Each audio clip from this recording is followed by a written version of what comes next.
the Morning Hookup on KFOR.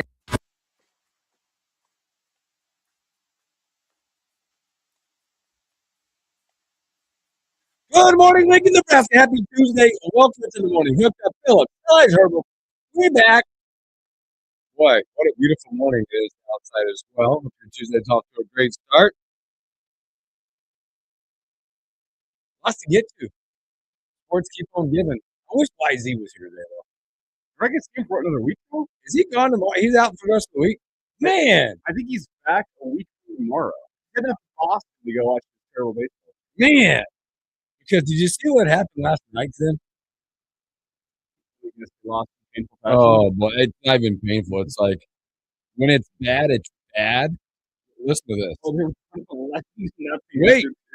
Wait. It's worse. Your starting pitcher went 1 2/3 innings, 9 hits, 11 runs, 10 earned. You know who that was? Crochet. Yep. Yep. I saw this morning on Sports, and it said he is the first Red Sox pitcher to allow 10 earned runs in 2 or fewer innings pitched since becoming in the AL since 1913. Yikes. There's a positive to this if we can spin it that way. I don't know what. Everything he threw last night was like this big. No, the positive for our friend YZ could be that if he waited to buy tickets to a Red Sox game, those ticket prices are probably dropping fast. They might be just like, I don't know, maybe one of those days it might where be like Rockies prices. It may be like, hey, you buy the ticket. They go, hey, everybody, move down. It is move down day. It's move down day. Should we? Would you like to guess? Let's find this. Friday night. We'll do a Friday night game to be fair. All right, fair. Against the Tigers. Okay. Would you like to guess the get-in price for the Boston Red Sox? $34. I don't know. Boston's they're a big fan. Friday night, $54. We'll two tickets. Him and his girlfriend are going. Oh yeah, they're gonna go. $46. Okay. That is in row 3 of the upper deck. I guess they call it Grandstand 12. Honestly, not bad seats at all. Not bad. All right. This does look AI generated though, this angle. Well, that's not even like the upper deck. That's like, okay, that's not bad at all. I'd take that. Want to compare it to the next Rockies home game? Yeah, who are they playing though? Let's guess this one. That is a good question. As a Rockies fan, you should probably know. The next home game is against the Dodgers. $17 with a bag of Friday night. $20 with a bag of Dodgers gear and 2 free beers. It's not a bad guess. You can get in down the right field line, including fees, $28. That's only that high because Shohei could probably hit it up there. That's probably true. Honestly, if he catches one, does Shohei hit one up in that area? I mean that. Oh, this is up by the Silver Bullet Bar. So this. Wait a minute. Yeah, this is 3 rows away from the Silver Bullet Bar. So this is definitely one where you show up to early. 3 rows away. How about the top row, the closest row? Is it $80? Is it better? Let me see if there's any. Somebody already got that one. $53. See, closer.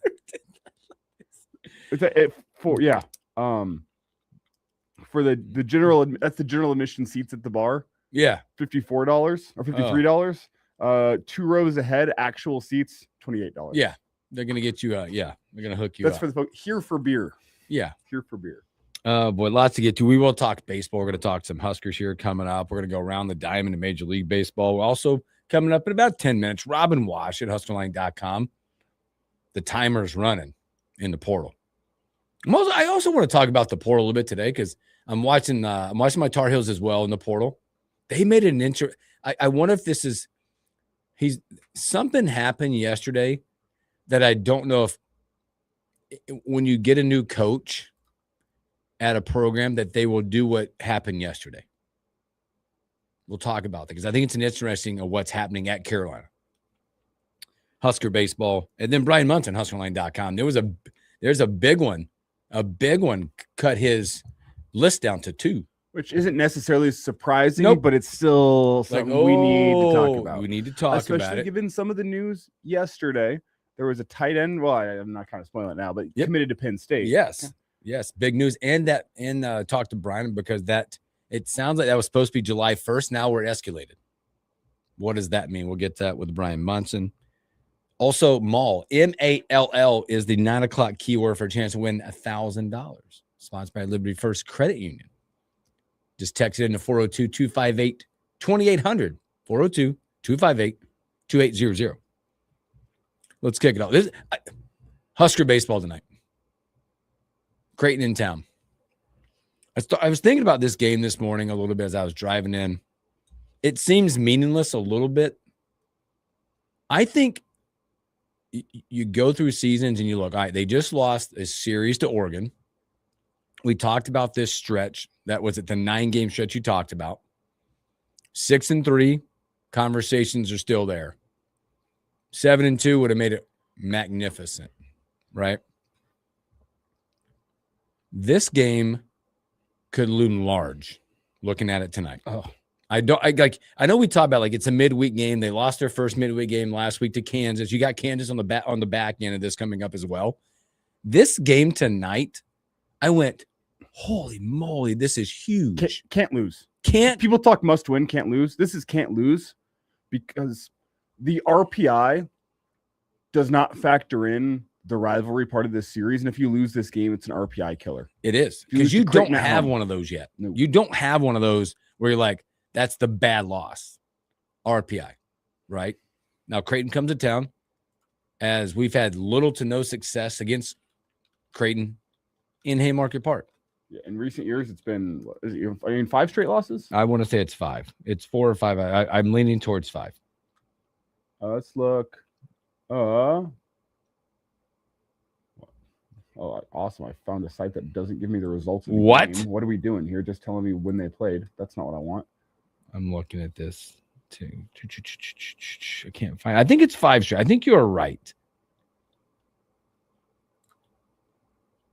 As you're looking that up, we're going to send Price Bender to the bump tonight. It looks like Creighton's going to be probably similar to Nebraska. Pitching wise tonight, you're hoping to get Price maybe to 4. If you get 5, big time bonus as you look into this matchup. Looks like on the Hoosier side that they will send. It's Max McClannon. 1-0 that he's had 1 start. I don't know what his appearance are, but his ERA is over 10. They'll be piecing it together tonight in a midweek bullpen game. This will be covered at 6:02 first pitch. BTN will cover this game for you. It looks like to be a nice night for baseball as well. Maybe a little breezy, but we're going to get into the 80s.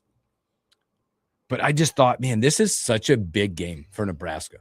Not just, and again, your point was perfect. I think it's a momentum builder as well. Call it get back on track. As you dropped a few close games, you couldn't get it done on the bump from the bullpen perspective out at Oregon. A lot of 1-run games out there. Bats, I thought, did a nice job. Oh, okay. But getting this win tonight, not only like I said, it takes the bad loss like out of the equation from an RPI perspective, but also what it'll be like winning a game, slaying the dragon of getting beat at Haymarket Park by your in-state rival up there, and then going into the weekend. The last time that you beat Creighton in Lincoln. This is going to make us all really mad and sad, isn't it? Was it 2017? That can't be right. Well, it makes sense. There was a game in 2022 that Nebraska was up 1-0, got suspended in the 4th inning, and never got finished. So it doesn't count. So 2017. You beat them 9 years ago. Is that right? Let me check this one more time. Stat check. The morning hookup stat department. Away. Yeah, that's it's right. It's right. That is what you're up against. Wow. My senior year of high school is the last time they beat Creighton at Haymarket Park. That's incredible. Now, 2020 and 2021 were weird. There weren't games then. Yes, that was weird, but it doesn't matter. Like the stat is the stat. You have not beaten Creighton at Haymarket Park since 2017. Okay. Does that mean they haven't beaten Creighton at home in the Wilbur era? Is that correct? Yes. Yeah. Yes. You're correct. That's a stunning stat. Can't lose tonight. Can't lose. Yeah, and as I said, RPI does not factor in the rivalry, the heightened emotions. I think you go back to any rivalry type game. It doesn't matter where you stand, what your record is, any Especially in baseball. Throw it out. Just throw it out. Yep. Especially in baseball. Toss the record out. Toss the RPI out. And another factor for Nebraska is, I mean, this is going to be a straight bullpen game. Blackowitz pitched. Was it 50-something pitches on Sunday? Yeah, you're not seeing that. You're probably not going to see him tonight. Maybe in a small, go get him one inning, keep the arm loose. But this is not a game where you can go say, hey, Gavin, go get us 7 innings. No, this is a big one where it's to me, it's can Bender get you 4? Yeah. 4 solid. But then you're also in the mix now where your bullpen will look, I don't want to say it's going to look different, but it won't be the same guys because you got a big series coming up this weekend. So you're probably limited on a Timmerman or you name the ones that have been pitching well. Wordley has not pitched a whole lot, but he's been pitching well. You're resting because you're going to need all hands on deck to go get the series this weekend. In an ideal world, you get like 4 out of Bender, 1 and change out of Blackowitz, maybe. That's one of those things I believe, Wordley, Timmerman, and then do you close it out with Unger? He should have enough rest to be able to go get you. Vital tonight also when you're talking that way is the fact that you got to hit the baseball, score a bunch of runs. Score a bunch of runs. That's how you solve that. Because I would be in the mode tonight as a coach going, because we've done this with the younger kids at some points in the season. Like, hey, here's the deal. I need 4. I need 3. This is what I need from you. And don't look at me to come get you. So I'm going to be a little bit, the hook is a lot longer. Like I'm casting out deep sea fishing tonight. I'm not sitting on the bank with a reel and rod going, oh, got one. Oh, no. Like there'd be times where like you're struggling. I might be in the bathroom. Yeah. You got to get at it. Going to the concession. I'm getting a hot dog. I'm going to be, what is Childress doing up at the concession stand? Doesn't he know it's 2 on, 1 out? What is he doing? It's Wiener Wednesday. The task though, looking ahead, and tonight is the can't lose game. So tonight it's got to be against Creighton. It's got to be a win. It's got to be 2-1 this weekend. It's got to be a win next week at Kansas to remain where you are right now, which is just on the outside looking in of hosting a regional. Yep, you're on the outside looking in right now. If you'd like to hold serve, got to get a series win against USC. Got to beat Creighton. Got to beat Kansas. That holds you on the outside looking in just barely for hosting a regional with the chance still to play your way back in. Drop a weekend series to USC. It's an uphill battle in the Big Ten to play your way back into a place to host a regional, and I don't see it happening unless you go win the Big Ten. I would say you drop tonight, you drop the series. All you're doing is stacking wins the rest of the season. Trying to be a 2 seed, trying to get into an advantageous regional where you're on the road. That's where you're at. Win tonight, win the series this weekend. You're right back in the picture because you're going to stack a ton of wins in the back half of this. Now, to get yourself back into like true regional host talk, it's 5 and over the next 5. 5 and over the next 5 gets you back into the host back into the talk to host a regional. Agree. That's a really tough task. It's a tough one, but it starts tonight. You got to get tonight. Mm-hmm. So that'll be 6:00, Big Ten Network. I'm sure with the weather as nice it looks, it'll be a nice day at the ballpark, nice night at the ballpark. Fantastic for a lot of Husker fans that get out if you haven't a chance to see them or go out. Well, I'll be at practice, so I'll be streaming it a little bit in my ear a little bit. So I'll be at bowling league. Bowling in practice. So, all right, let's take our first break. When we come back, we're going to flip it, take it to the court. Portal season open. Husker Online's Robin Washit when we return.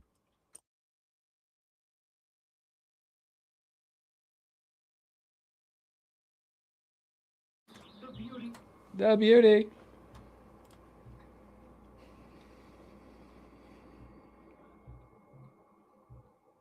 The beauty. Last night was lettuce wrap night at the house. Yeah, buddy. Kids are big fans. What do you put in the lettuce wrap? I kind of mix it up a little bit. We always do the sides and stuff because like we'll throw out. People like different stuff, like the crushed peanuts, the shredded carrots, the toppings. Typically, it's the low sodium soy sauce. Okay, so we're on Asian flair. Yes, all Asian flair for this, and then it just depends. Have you seen the lineup of Japanese barbecue sauces? Oh yeah. So it was a sweet and spicy last night. Okay. Yeah. Yeah. And then you have the nice lettuce cups. And then we lay out to like a sweet and sour type sauce you want to top with. But I am big.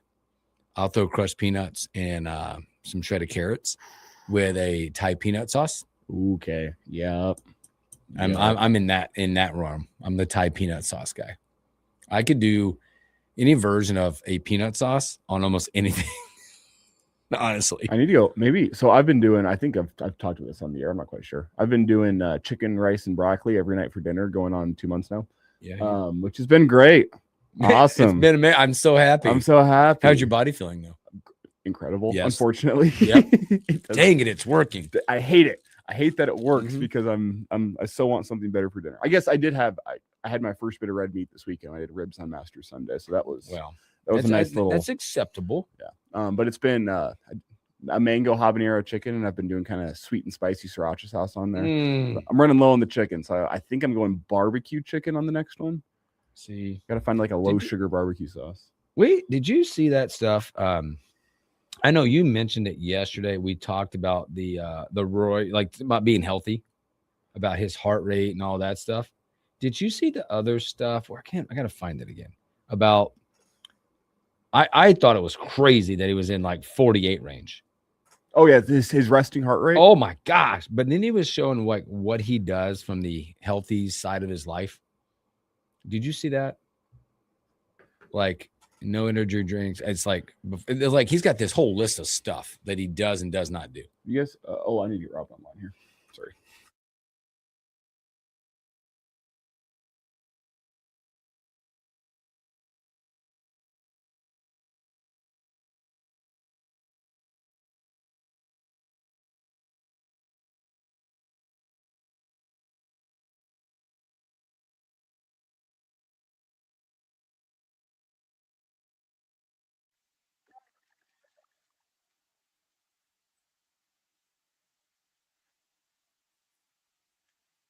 Welcome back to the morning hookup again. Happy Tuesday. Thanks for hanging out with us. Good morning, Arlo. Good morning, Flood X10. Thanks for hanging out. Every Tuesday, off to a great start.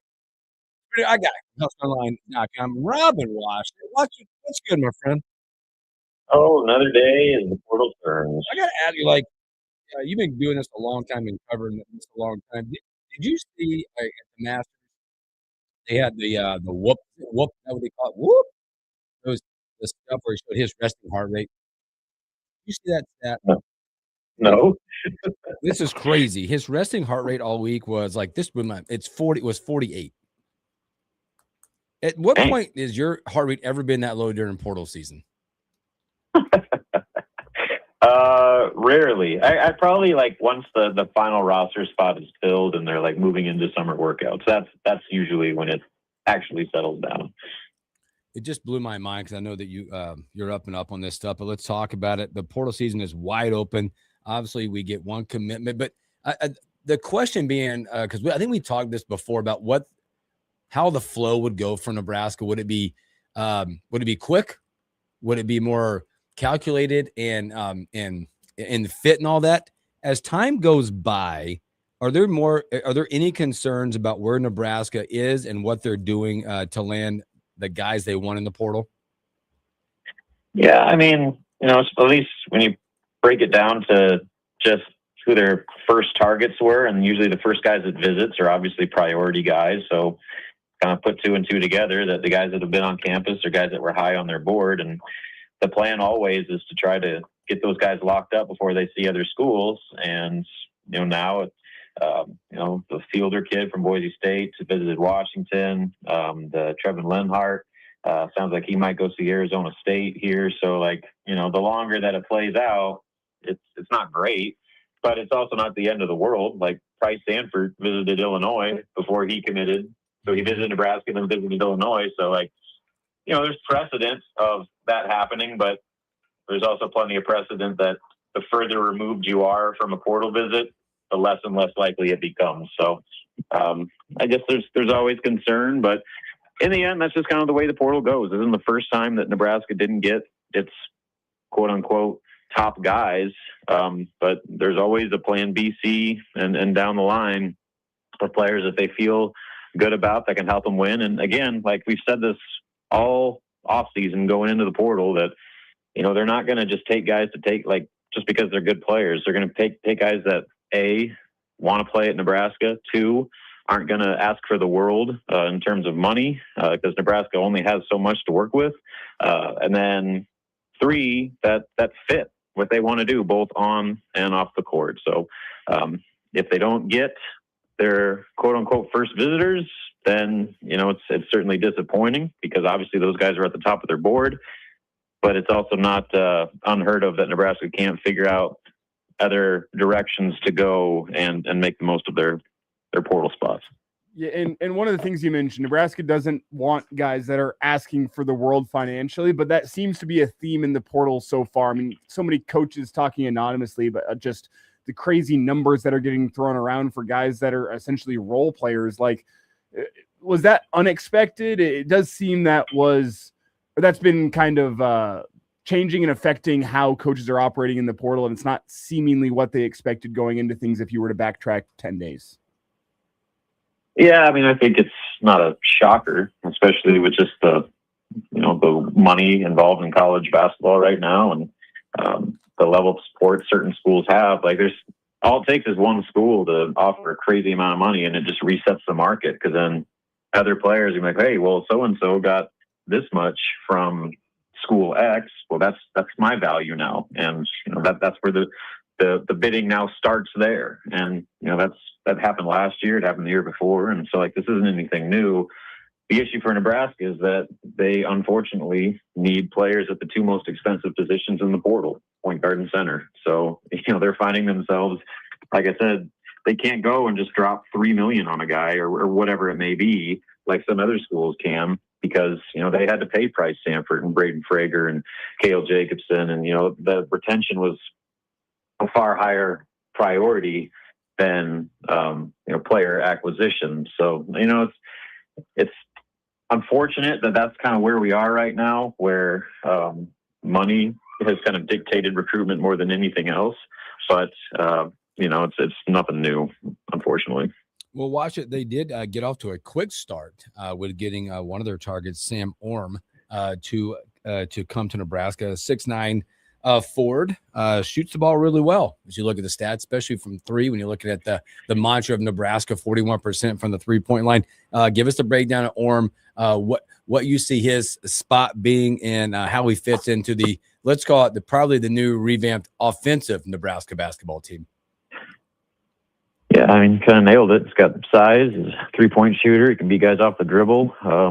He's not quite the passer that maybe a Rink Mast was, but I think he's more of a stretch 4 than he would be a 5 anyway. So, it's weird. I've made this analogy on our board that might trigger some people, but, I see a lot of what his role could be similar to what Nebraska thought Lat Mayen could be. When he first got here, he was that 6'9" stretch 4 that shot 40% from 3. And like, Nebraska thought that he could be like a 15-8 type guy. And obviously they never got anywhere close to that. But he, I think that's kind of the vision that they have with Sam Orm, where he can be another player that stretches the floor, gives them some size and some versatility at that 4 spot. And when you have versatile, offensively skilled bigs, that's what really makes Fred's system tick. So I think he was a very important first domino for Nebraska, and was able to kind of alleviate a bit of what they lost with Berke, just in terms of getting some proven production at that 4 spot. And speaking of Berke, have you heard anything regarding what might be his next stop of his college career? Nothing official. I've heard Texas Tech thrown around quite a bit, but then it sounded like that was kind of not going to come to fruition, and then there's talk that it might actually happen again now. So I don't know. It's whoever's going to pay him a lot of money. That's when I talk about guys that left, kind of prioritizing certain things. I think Berke's agent, was able, or kind of get into Berke's head that money was the most important factor, and it's hard to argue. you got an opportunity, especially in this cycle, to go make, twice as much money as you were making in Nebraska. That's a pretty good sell right there. So, again, it's just kind of the name of the game with poor recruiting. But as far as schools that I've heard linked to Bear K, Texas Tech's the only one that really has any semblance of legs at this point. It's Robin Wash with us here, HuskerOnline.com, talking some Husker basketball recruiting. And Robin, you mentioned the fact leading off, Nebraska did not get the signatures of both Fielder and Linhart whenever they were in town. Is Nebraska working on Plan B options at point guard and center as of now? And have you heard any names? Yeah, if you go to HuskerOnline.com right now, just posted a update where they're hosting the Boston College big Bowden Kapke. He's a 6'11", 245 pounds forward from Boston College. Averaged about 10 and 5 last season. He only started 17 games, but played most of the season. And I guess what you like about it is he was playing his best basketball at the end of the year, double figures over the final 5 games of the regular season, including career high 25 against Virginia Tech. So he's on campus today, along with what's his name? Tyreek Coleman, the point guard from Illinois State. I see a lot of Jamarcus Lawrence in Coleman, just with the way that he can play with tempo. He's a good shooter. Gives them a little bit of that pace that they're looking for, that Jamarcus was so good at. So those are 2 guys that are on campus right now, or at least getting in today, that I would put as targets to watch.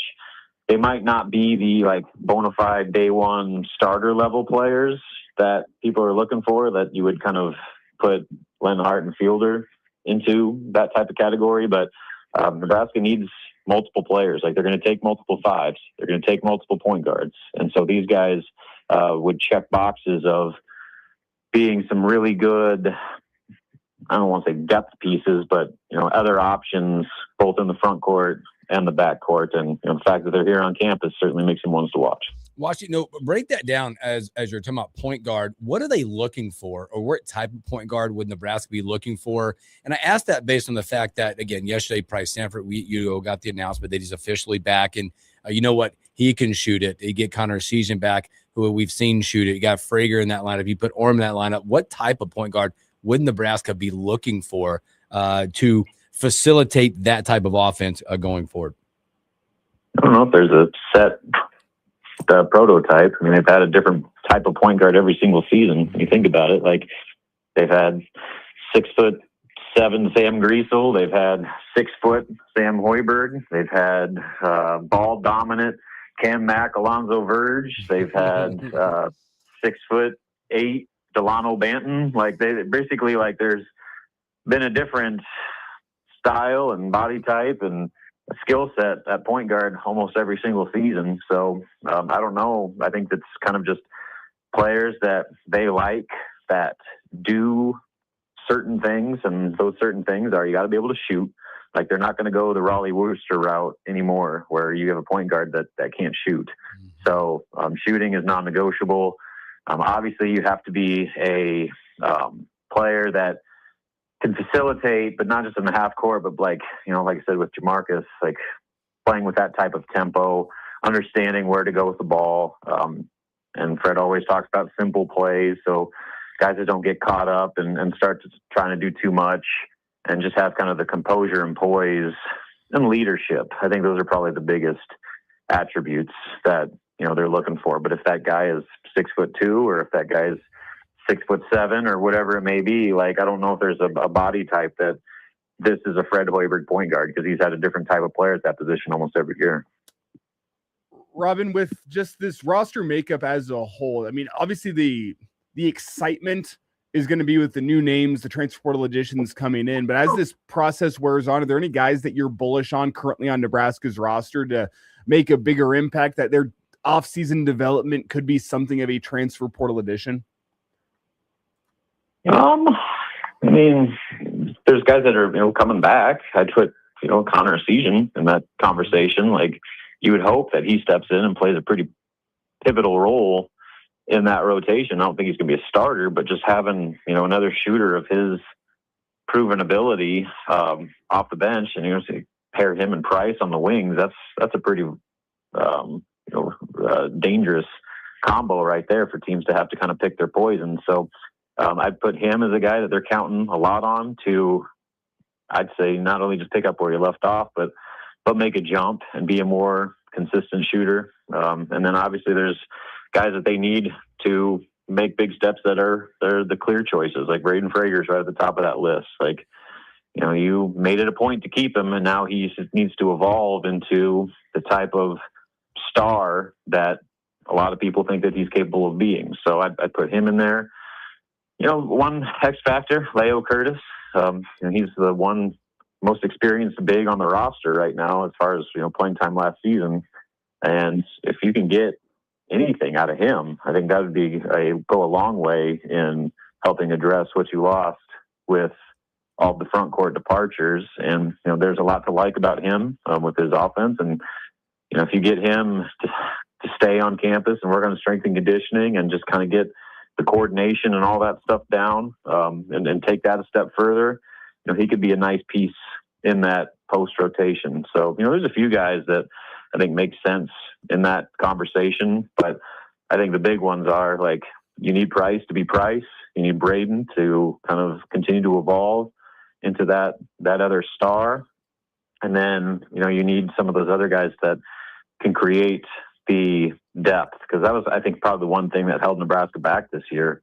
They just had such a short rotation, only playing 6 or 7 guys most nights. Having more bodies to work with that help you navigate a 31 game regular season and postseason. Like, I think just having more options would do them a world of good. Hey, Washington, give me some thoughts on the overall landscape of the portal and freshmen. For instance, you wonder if people are learning through this process, because you look at situations, even one locally, that, hey, I think I could get this. No, the budget says this is what you're getting. Or, for instance, I followed Carolina yesterday. They parted ways and said thanks but no thanks with a 5-star freshman, and we're going to allocate our dollars to more of a veteran presence in the landscape of it, because you've also seen things not work out. Kentucky spending a ton of money to get what? Just thoughts on overall where that's going, and if there's learnings and teachings out there that we're starting to see across college basketball. Yeah, it's all hit and miss. There's guys that, like Michigan, you have a whole team of transfers and they won a national title, arguably the greatest college basketball team in a quarter century at least. So, and then for every one of those, there's a Kansas State or a Kentucky, teams that also spent a bunch of money and got nothing. So, there's no proven formula. And that's why I think Nebraska's got the right approach, where they're not worried about, where you can go get the best players or whatever. Like, they know what they are. And that's the biggest first step. A lot of these teams don't know what they are. They just adjust their identity every single year, depending on what they get and lose out of the portal or with their recruiting classes. And so Nebraska doesn't fall into that game like they used to. They know what they want to be. That's why roster retention was the clear priority. And they build around that identity. So fit on and off the floor is kind of what they prioritize more than anything else. Because, you can sure go get, high-level individual players and spend a bunch of money on guys, but there's no guarantee that they're going to fit what you want to do and what you want to be. So, if guys choose money elsewhere, then, I don't know if that's the end of the world, because, if they don't want to be here, that doesn't fit the culture. And if they're only concerned about how much money they're going to get, well, then that doesn't really fit with what you've spent the last 4 years trying to build. So, I think that's kind of Nebraska's plan. They're going to stick to it. They're not going to stray from putting fit above everything else, even, if it comes to, maybe taking a player that's regarded as lower on the portal totem pole, so to speak. Robin Washut with us here, HuskerOnline.com, talking some Husker basketball, transfer portal recruiting. And Robin, if you were to preview the next couple of days, and obviously trying to make predictions in the transfer portal, it's ever changing, kind of a fool's errand, but does Nebraska have a point guard and a center locked up by the time the end of this week rolls around? Hard to say. I think obviously they're just kind of playing the waiting game on Fielder and Lenhart. They've got another big and a point guard on campus right now that you could potentially see some movement happening there. So, I mean, that's 4 hooks in the water right now that, there's a chance they could get all 4 of them. There's a chance they could get none of them. So that's the way the portal goes. It's stressful for everyone involved, fans, guys like me and you, and then obviously the coaches, because there's no predictability whatsoever. Like, everything is its own unique situation, and there's so many variables that can come in at the last minute and completely change a conversation. So right now, I think Nebraska is in position to make some headway in terms of filling these kind of critical open spots that they have. But again, I don't think they're going to force the issue, especially if it comes to, staying with that formula of prioritizing fit over everything else. I don't know if we've asked it, but I know we've got a few guys that said they're coming back. You got Price back, you got Frager back, and others. How big of a part of those guys are they or able to play in this portal season with potential guys? Oh yeah, I can say, hey, you want to come play with Price Sanford, the first team All Big Ten, one of the greatest 3-point shooters in the country? Yeah, sure. That's a nice selling point. Now you don't have that, is he going to the NBA question looming? So that is a chip that they'll use. Braden Frager is a chip. And then, being able to have 2 really important positions open for starting minutes, that's an appealing chip as well. So yeah, I think those guys do help.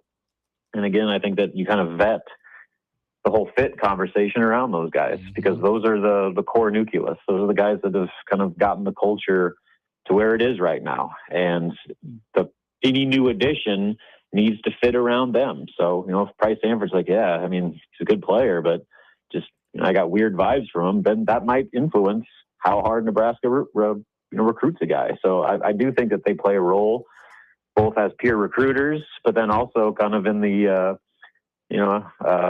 identification process of who Nebraska should really go after. Because if they don't feel good about a new potential addition, that kind of goes against that whole building around what you already have in place formula.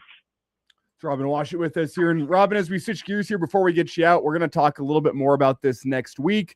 But the NFL draft right around the corner. The Giants have the number 5 overall pick. Have you circled anyone in any Robin Washut's top prospects at number 5? Yeah, we'll see if they stay at 5. I wouldn't be surprised if they traded back, which I wouldn't be opposed to. But if they stay at 5, give me any one of those Ohio State guys, Styles, Tate, who's the safety? The safety, Downs, Caleb Downs. I'd take any one of those 3, or, seeing a lot of, I'm hoping this is just like draft smoke, like where they're trying to put pressure into the teams, but there's a lot of love conversation, the running back from Notre Dame, and, Harbaugh, his teams always have a star running back. And so we went down the road of a generational running back before, and it didn't work out that great for us. But, I'll give Harbaugh the benefit of the doubt, because he's actually won, unlike any of our other previous coaches. So if that's the way they want to go with it, all right, I'll convince myself. But good news is, or bad news, however you want to look at it, the Giants have a ton of holes to fill, and really they can upgrade at any position with any one of those guys. You sound like you're already just getting ready for it. Oh, I've been down this road so many times. It doesn't even matter. And hey, again, but I am excited because this is our first draft with Harbaugh, and let's see. He's usually drafted pretty well. The Ravens had a pretty darn good run there of high value players. But if I had to pick any one of those, give me Styles, just because we need a middle linebacker. And Harbaugh, every one of his great defenses has always been centered around an elite middle linebacker. So that one makes the most sense to me, because you can get a receiver anywhere. You can get a running back anywhere. Maybe Downs is in that conversation, but you need a pillar in the middle of your defense, and I think Styles could be that guy. Let it be known, I'm on record saying this before, the Giants are one of the teams that I think if they nail it in the draft, they could be one draft away from being a potential, maybe not playoff team, but playoff contender, the type of team come weeks 14 through 17 that's competing for a playoff spot. Let it be known. I'm on record saying that. I like the way you think. I don't know, man. Not like the NFC East is like loaded or anything like that. Like if things can happen quickly, and especially like you said, if they can get Jackson Dart to take the next step, look out. Awesome. Well, Robin, man, we appreciate your time as always, my friend, man. Take care of yourself. We'll talk to you real soon. Sounds good, guys. See you. Robin Watch at HuskerOnline.com. Good stuff from him. Also, you got about 1,300 minutes or so. That 9 o'clock keyword is MALL, MALL, 402-258-2800. Get that in, chance to win $1,000. We're going to take a break. We'll come back and do This Day in Sports.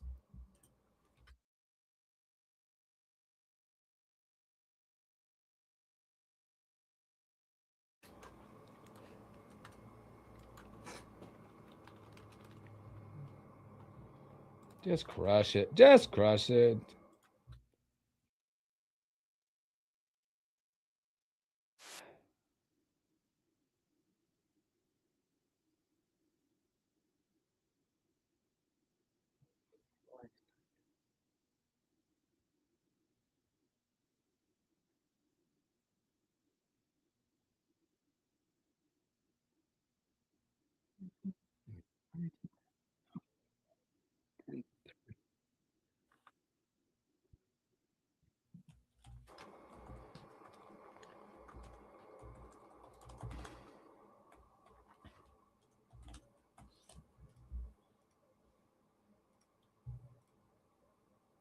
Take that.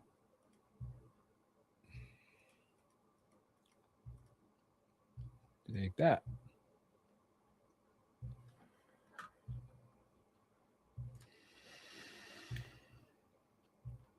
Bowling tonight. Who you facing? It's the positional round, so we're bowling against the number 2 team. Ooh, but they are how far back though? And they're far enough back that they should not be able to catch us. Okay. Unless something major has changed in the scoring between yesterday and today, they will not be able to. But you still want to go out and assert dominance. It's about what you're getting the work in this week. You want to be bowling well going into the championship week next week, where we bowl the champion from week 1. I believe the team. Can you extend the lead tonight? It doesn't matter. It doesn't matter. So tonight it's tonight. Unless we show up tonight and they're somehow within 16 points of us, it does not matter what we do tonight. We're still in the championship. Does not change anything for us next week. Booyah. Here we go. First half on the line next week. Money on the line next week.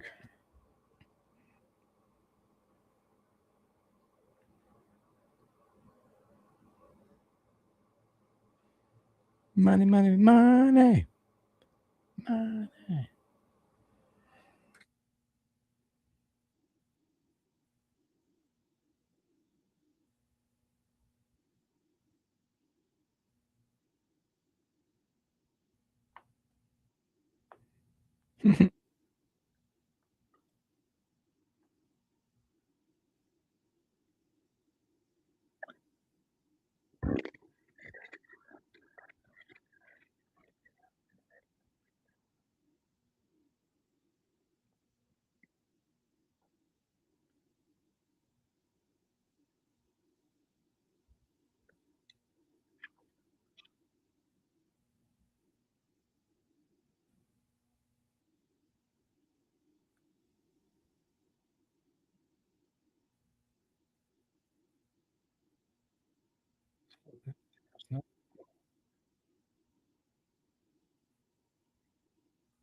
Uh-oh. It's like that was I landed it. Nailed it.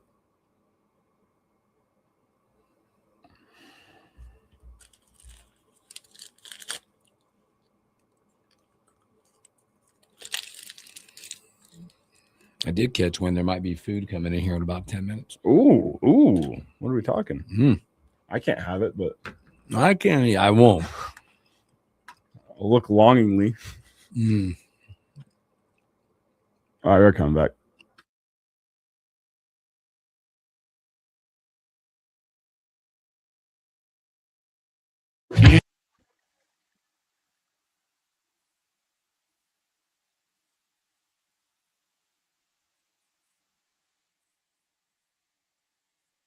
I can't believe you did it. Welcome back in the morning hookup. Thanks from Robin Wash and HustlerOnline.com. Hope my wife's not listening. It's like a forbidden song. You told this before. Oh, I go up to that was good. You went. I have to. If you guys weren't assuming, Elijah went. Yep. Got him. Speaking of that, I forgot to mention yesterday, give YZ his flowers yesterday. We did our Masters pool. And he won. He won. We had we snake drafted 3 guys at the top. We took a wild card. The wild card got me beat. Daniel Cheeseburger got me beat because at the top side, I was 27 under par with my 3 guys. YZ was 22 under par. How was I? You were 3 under par. You made it to that level. At least I was under. You were under par because your guys had some good days, but your wild card was the best wild card. Wyndham Clark, 3 under par. You went 6 under par total. Daniel Berger, +8. I was at 19 under par. And Ben Griffin, YZ's wild card was even par. He wins. He wins. Get rid of that. I wish people that were listening on the radio could have seen that. It didn't rip good. That was terrible. No. He tried to rip a page off the yellow legal pad and it didn't rip good. So the whole yellow legal pad just went flying across. I had that all set up really nice and it stunk. Boy, speaking of this day in sports, how about this with the NBA playoffs approaching? This day in 1968, it was the first NBA regular season game at New York's Madison Square Garden. In 1968, they beat the San Diego Rockets 114-102. On this day in 1969, we had the first regular season MLB game played outside of the United States. Nice. Where'd it go down? Montreal, Canada. The Expos beat the Cardinals 8-7. Wow. In 1991, not speaking of hockey, the Chicago Blackhawks became the first NHL regular season champion in 20 years to lose in the first round of the playoffs. Yikes. Let's see here. Well, I guess you go back this in lieu of the Masters, right? In this day in 2002, Tiger Woods became the 3rd player to claim back-to-back Masters, 3 strokes ahead of Retief Goosen. Well, how about 1996? Go back a few years from there. Nick Faldo won his 3rd Masters, which is also his 6th and final major title. Beat Greg Norman by 5 strokes. Oh boy, in the Masters, right? That's you talk about a guy that's boy. Heartache of all heartaches, Greg Norman at the Masters. Yikes. Let's see what else we got. We had a few I just skipped over. How about this one? 2013, while we're talking the Masters. Adam Scott, one of the more forgettable Masters champions, in my opinion, wins his first major title with a sudden death playoff win against Cabrera. Nice. And this day in 19... No, that's not where I was going. Sorry, I didn't want that one. Sorry. Where'd it go?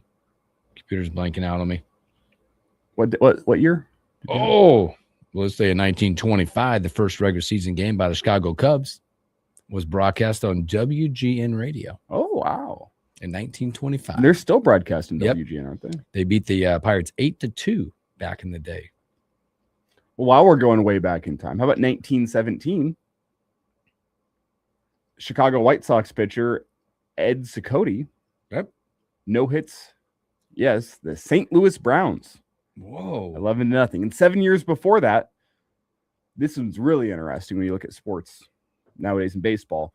U.S. President William Howard Taft first begins the tradition of throwing out the ceremonial first pitch on the opening day of baseball season at National Park in Washington, D.C. Cool. I just saw that.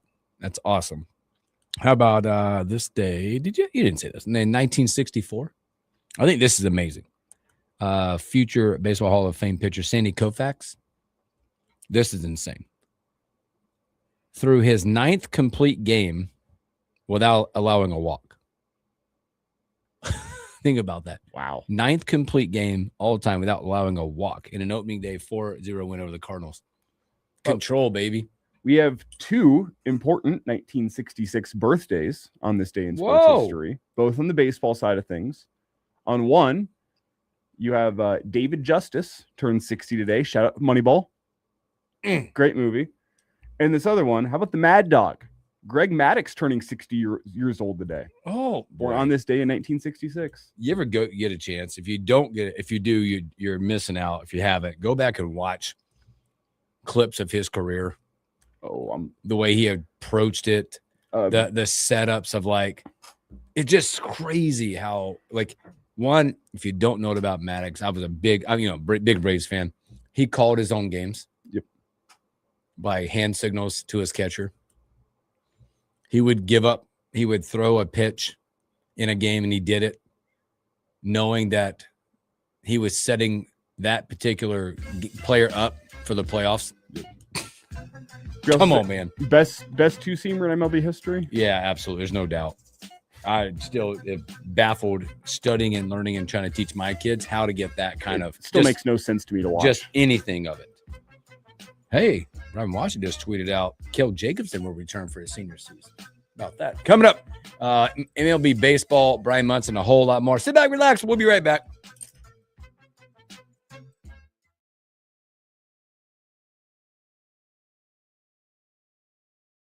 The one and only Monster Jam. Big air, backflips, and all-out racing. See the world's best riders tear up the dirt in your favorite Monster Jam trucks. The fun begins at the pit party, where you can meet the drivers, get autographs, take pictures, and see the trucks up close. Get your pit party pass at monsterjam.com today. Must have valid event ticket to enter pit party. Restrictions may apply. Rules and activities are subject to change. Visit website for event details. Coming to Pinnacle Bank Arena May 2nd and 3rd. A small business affirmation from Progressive. Plumbers, today will be a good day. You will be profitable. Your clients will be nice. No one will stand over you and tell you how to fix the thing they actually hired you to fix. You will also feel at peace after switching to Progressive, America's #1 commercial auto insurer. See if you can save in as little as 8 minutes at progressivecommercial.com. Progressive Casualty Insurance Company and Affiliates. #1 commercial auto insurer from the NAIC's 2024 National Premium Data. When you decide to buy new flooring, you want it installed right away. Hi, Steve Carper from O Street Carpet. With our huge in-stock supply of carpet, tile, and vinyl, wood, and laminate flooring. You buy it today and we'll install it right away. While other stores don't deliver that kind of service, we do. In fact, if you'd have purchased your flooring last week at O Street, you'd be enjoying it today.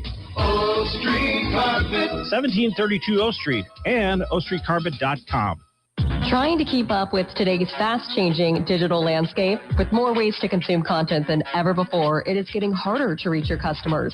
You need more than just a presence. You need the experts at Conrex Digital. We craft websites that convert. We curate engaging content on social and blog channels. We generate quality leads through Google and Meta. We dominate your competition on streaming TV. Bold marketing, real results. Conrex Digital makes it happen. Visit conrexdigital.com. That's conrexdigital.com. Hi, I'm Tony Dungy. Our son Jordan needed the specialized care that only Shriners Hospitals for Children could provide, and it was incredible to see the love and dedicated care he received.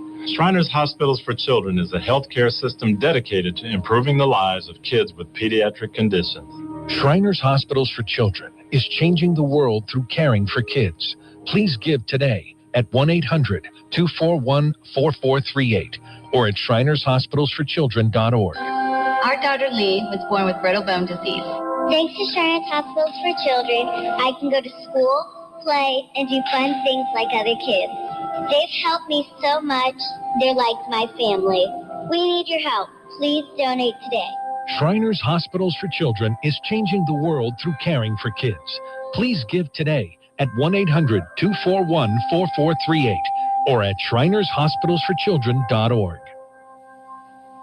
Lincoln's local news, talk, sports, and weather station. FM 101.5, 1240 AM, KFOR, and KFRX HD3, Lincoln. From ABC News, I'm Brian Clark. 16 warships are enforcing President Trump's order to stop all ships entering or departing Iranian ports and coastal areas. It's a counter-blockade of the Strait of Hormuz. ABC's Stephen Portnoy at the White House explains the logic. Broadly, the thinking here at the White House is that by choking off Iran's economy, it might put pressure on Tehran to return to the table in the talks and to submit or agree to President Trump's demands on nuclear enrichment and on reopening the strait. The response from the Speaker of Iran's parliament, however, has been that if this goes on, Americans will long for the days when gasoline was only $4 or $5 a gallon. And U.S. prices are higher. Wholesale prices up by 4% from a year ago in the month of March. The International Monetary Fund's World Economic Outlook shows reduced growth and higher prices, writing that the outlook has abruptly darkened after the outbreak of war. They say there are tremendous downside risks that, in a worst-case scenario, could lead to 6% inflation next year. 2 members of Congress resigned Monday over allegations of sexual misconduct. Republican Tony Gonzalez of Texas, he admitted to an affair with a staffer who later died by suicide. And California Democrat Adam Swalwell, who's accused of sexual assault and harassment. He denies any wrongdoing, but the former House Speaker Nancy Pelosi told an event at George Washington University. I think it's the smart decision right to thing make. to do? Yes, the right thing to do, yes.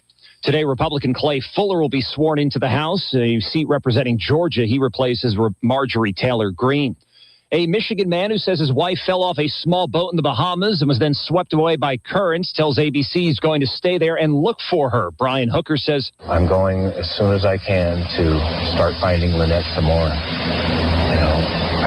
It's just, we are each other's, and we belong to each other. You're listening to ABC News. $5,000. That's the average amount of money people in the U.S. are now spending on gas in a year. $5,000. That's crazy. If you drive, you have to download Upside, the free app that gives you cash back every time you get gas. That's right. You can earn real cash back with Upside just by buying the gas you're already buying. You can literally start earning cash back today. I use Upside every time I fill up, and I've already made around $300. You're putting gas in your car anyway. Why not get real cash back? If you like free money, download Upside. I'm saving the cash I earn from using Upside to help pay for a vacation later this year. Download the free Upside app now to earn cash back every time you buy gas. Use promo code STATION25 to get an extra 25 cents per gallon on your first tank. You can cash out anytime right to your bank, PayPal, or a gift card for Amazon and other brands. Just download the free Upside app and use promo code STATION25 for a 25 cents per gallon bonus on your first tank. That's code STATION25 for a 25 cents per gallon bonus.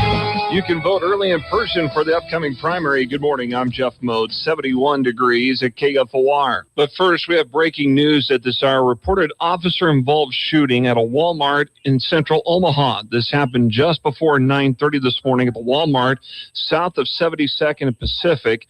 Omaha police and other area law enforcement are at the scene. Details are not yet available. We'll continue to let you know the latest on this information later on in other newscasts and online at KFORnow.com.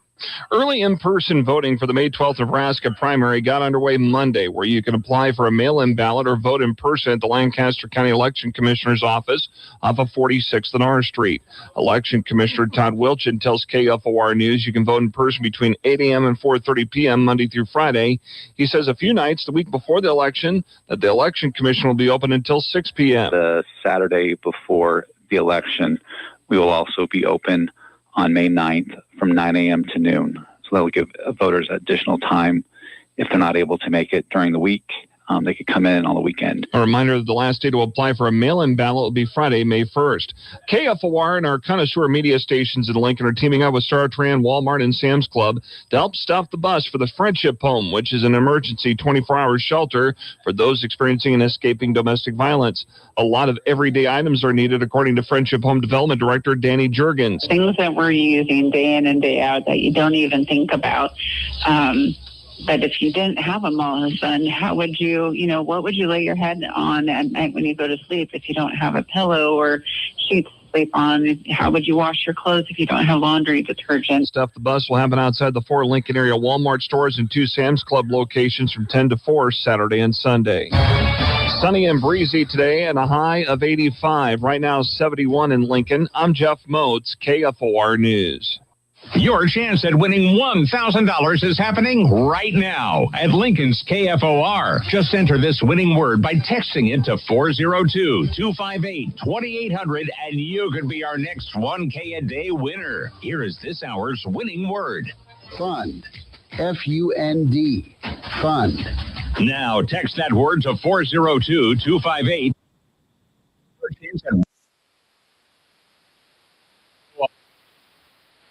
Save big money on your next painting project at Menards. Pristine interior paint and primer in one is Dutch Boy's best hiding and most durable paint. It delivers a smooth, elegant finish while providing maximum scuff, stain, and mark resistance. Save big money on Dutch Boy paints and get your painting project started today. Plus, check out our weekly flyer on Menards. This is the Morning Hookup on KFOR.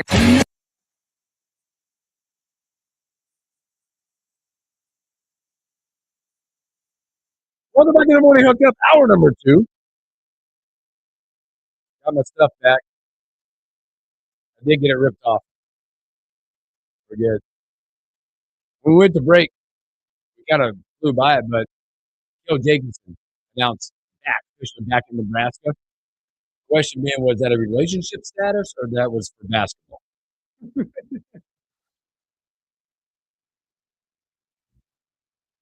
He's still taking, ladies, because he's back in Nebraska. Yeah, if Cale Jacobson at this point in time announced intentions into the portal, there'd be serious questions about his agent.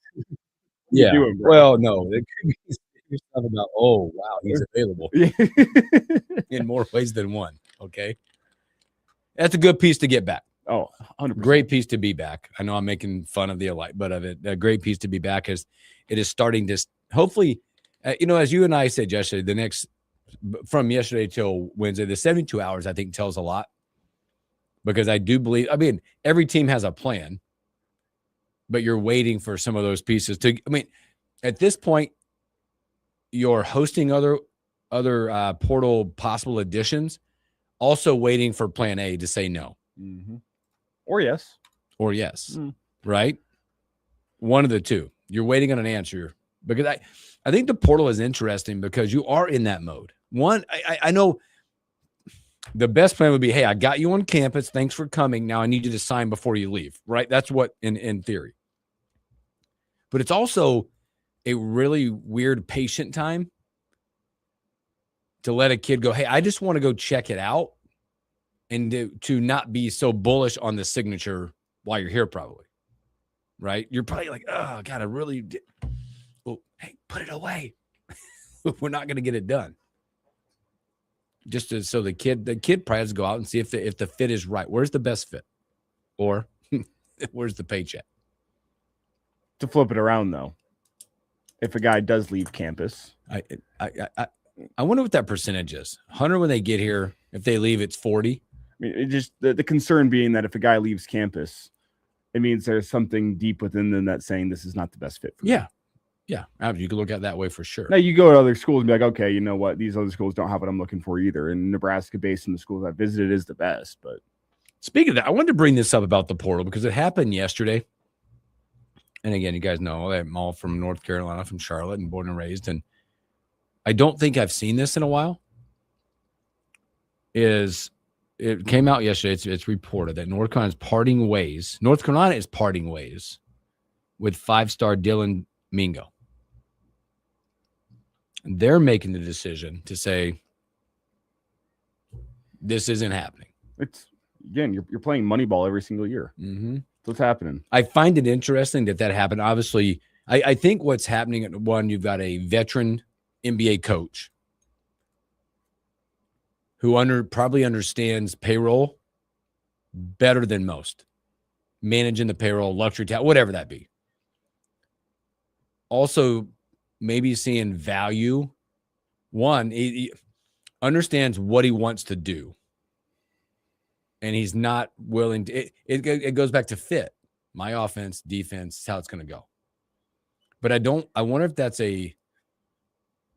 as coaches change or as philosophies change, that is going to happen more with a freshman like that. Well, tell me about Mingo, because I've told you before what Michael Malone's going to need. He coaches a blue collar squad the best. Kind of junkyard dog isn't the best way to put it. That's why I say blue collar. He needs a guy that are going to play guys that are going to play just as intense on the defensive end as the offensive end. I mean, one of his big things whenever he was a Nuggets coach was he defined his team's success not based on how many points they scored. The biggest win for him was, could you hold your opponent under 100 points? In the NBA, in the 2020s, that was his expectation. Is he wanted to hold opponents below 100 points. That's a rarity in today's day and age in the NBA. But that's the kind of coach he is. He's kind of old school, blue collar, the type of guy that needs guys that kind of think like him, which is blue collar, hard nosed, scrappy, going to give it their all on both ends. Is that from what you've seen? Is that Mingo? That is not Mingo. Okay. Dylan Mingo is a ball dominant guard that can score. He is different than what, just comparing, because what I watched last year, where Caleb Wilson could score at will, but also got after it on the defensive end. You're not getting both of those with Dylan Mingo. Yep. And that's what Malone's going to be looking for. If he does build a roster that is cut from the same cloth as what he tried to build in Denver, and what he did build in Denver, he built a championship team. That was a team that gave it their all on both ends, and he loved the gritty glue guys. Yeah. Bruce Brown was one of his favorite players. Kentavious Caldwell-Pope. Guys that were veterans that brought it on both ends. Those are the guys that Michael Malone loved. Yeah, to me, it just signifies. And again, throwing this out, there's not understanding who Malone is. And I think this is what all coaches are trying to figure out. I think Riley made a great point. It's what Nebraska's figured out. Patient fits. They're going to have to fit. And we're not willing to budge.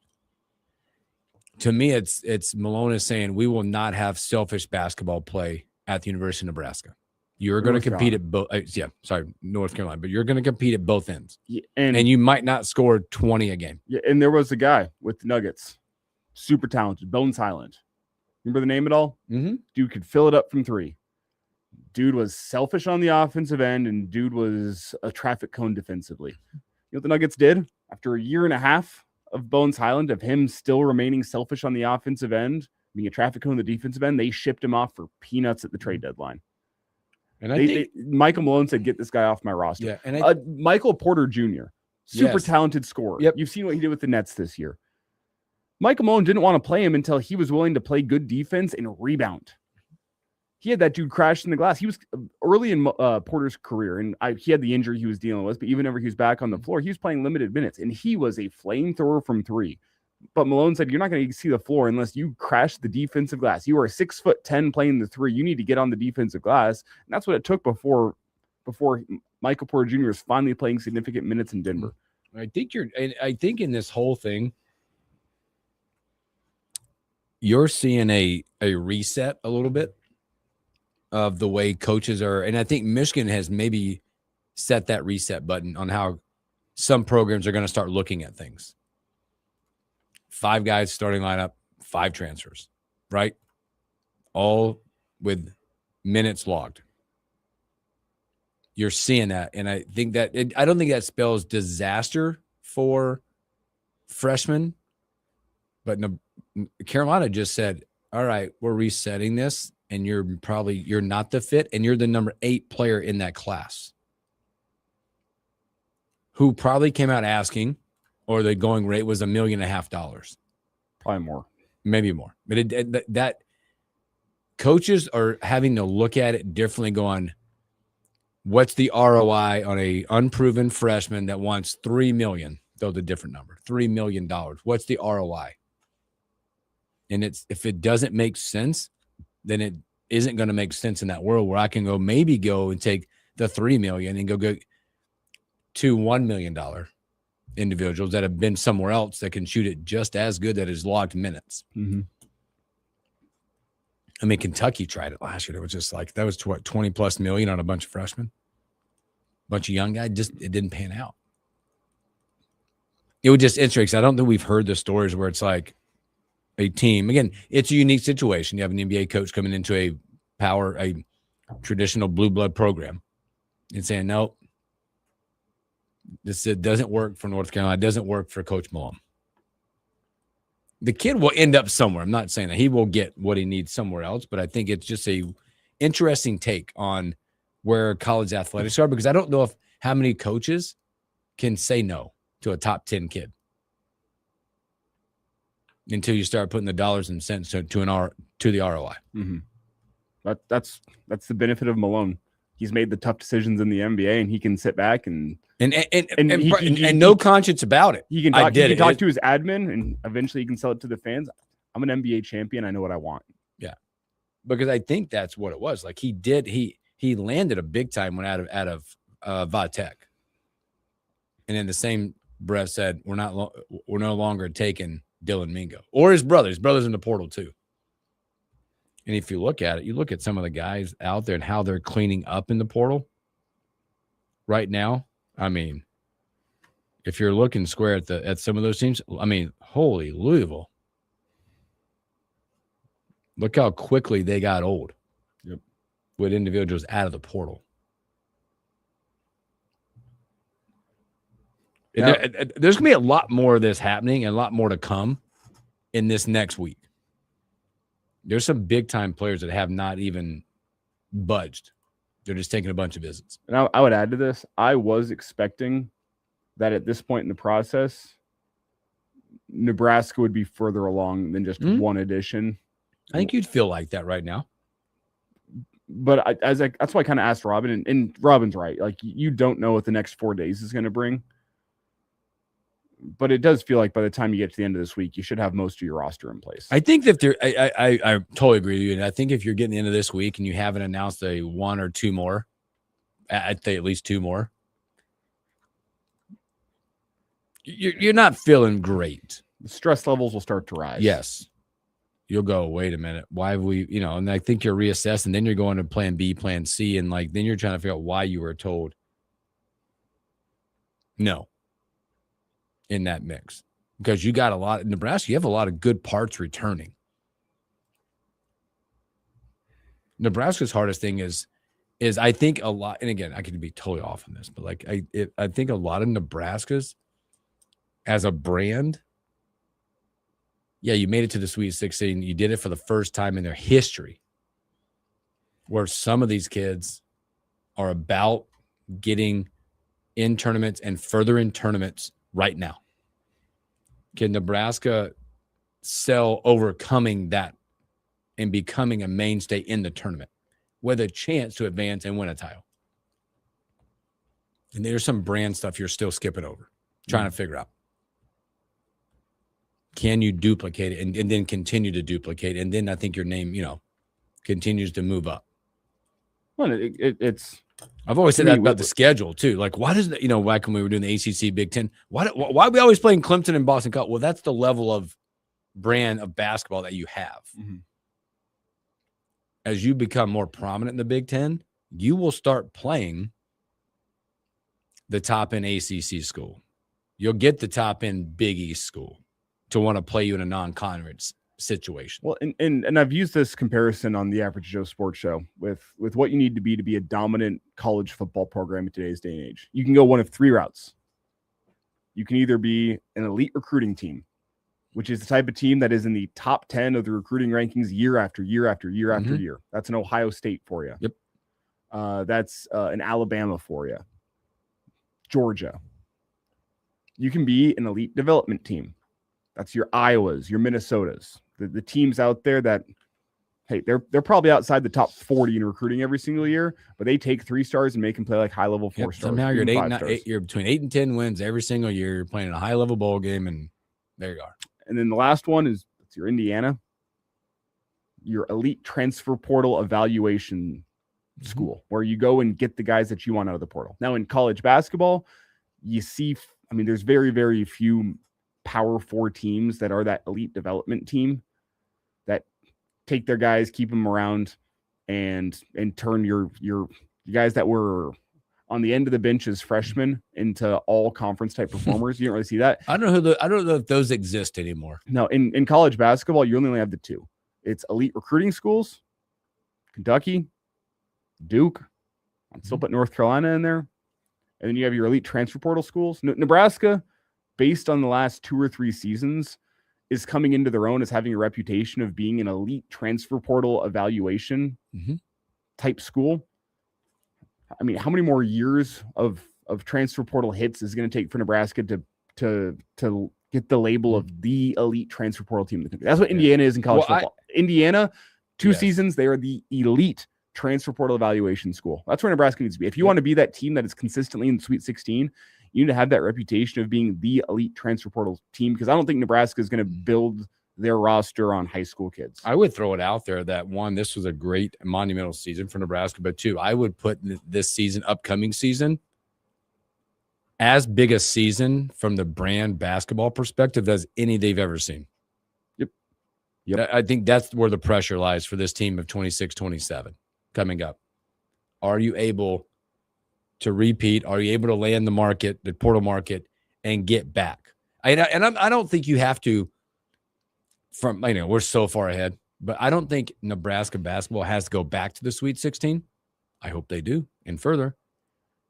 But a second week team, or a win, another win, a convincing you're in the tournament year, validates. Another top 4 Big Ten season. Yep, validate. I'd put that on as big a year from the brand perspective to say, all right, sample size, right? 4th straight 20-win season or whatever it is. Top side of the Big Ten. They're easily in the dance. Maybe you win a couple in the Big Ten tournament. Just adding on more consistent. And then they're going to, all right, they've done it for a couple years now. This makes sense. Fred's got guys to the league all of a sudden. Now you're rolling from a consistency basis where you get more and more people that will start showing up to campus and sign before they leave. It's such a interesting world of portal at all levels. But I also go back to what Pitino said in the word, and I think this is a statement to really think about when he said, being a blue blood program doesn't carry that weight that much anymore. It doesn't. Elite recruiting, elite dollars is where you're at. So, all right, let's take a break. When we come back, we will we'll flip it, man. Go to the gridiron. There's a big one coming up for us, for someone. We'll talk to Brian Munson, HuskerOnline.com, all about it.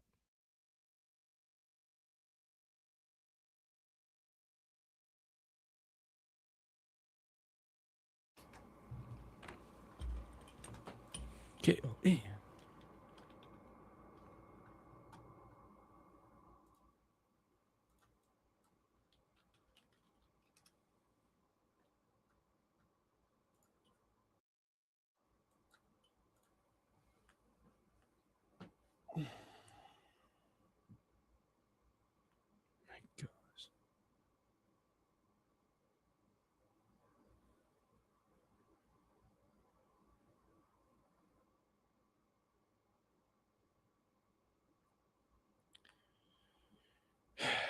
Deep breaths for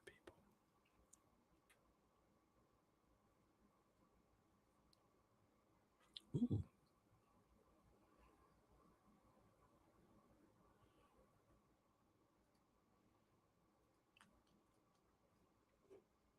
Not there, not there.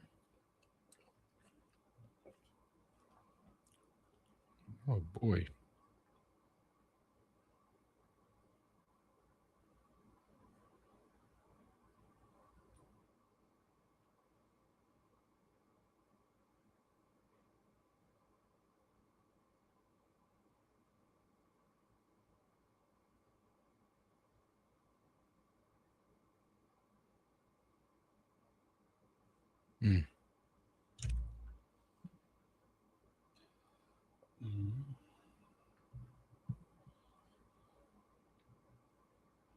Come on now.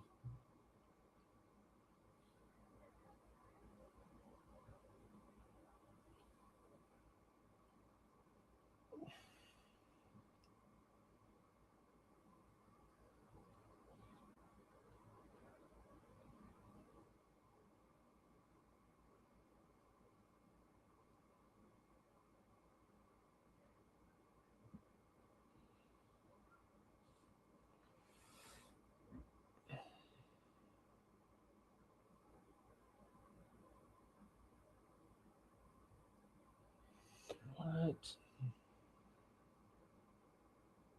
Crazy. Okay, I'll be online. All right, let's rock it today.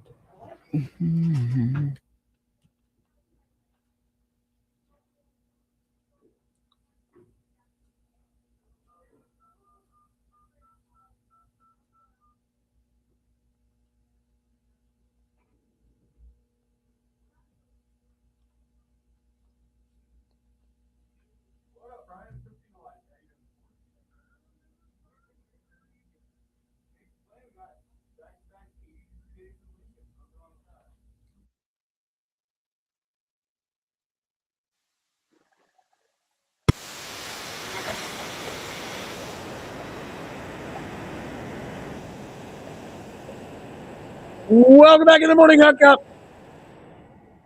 Time to bring in our guy from HuskerOnline.com. Brian Munson, what's up? Yo, yo, yo. I heard you guys were having some great weather up there, huh? I tell you what, typical Nebraska, it's always windy, but man, it was like record high yesterday. Did we get there? 88, 87, something like that. 70, 80s today, 70s tomorrow. Yeah. Warmer there than here.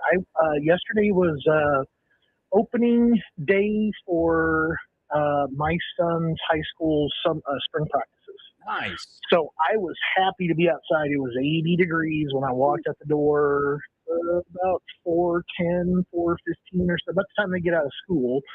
And that gives them about 30 minutes to get on the field and whatever. But yeah, sat outside for basically an hour and a half in the beautiful weather and just kind of soaked it up. But I love this time of year, but it's kind of hypocritical because I'm really more of a, you shouldn't be playing football unless it's like 60 degrees and the grass is wet, it's one of those like kind of cooling, crisp kind of nights. But spring football here in Texas has really changed my opinion on basically like practicing and how you kind of do all that stuff and just the activities in the spring in general.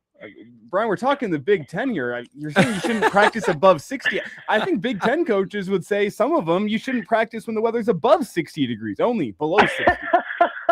Well, I mean, definitely. Yeah. I think my blood has thinned out a little bit since moving south 27 years ago. So, but no, I hear you. Back in the day, would have really appreciated a couple cooler days here and there, but yeah, sitting around the bleachers yesterday, that was a pretty nice day.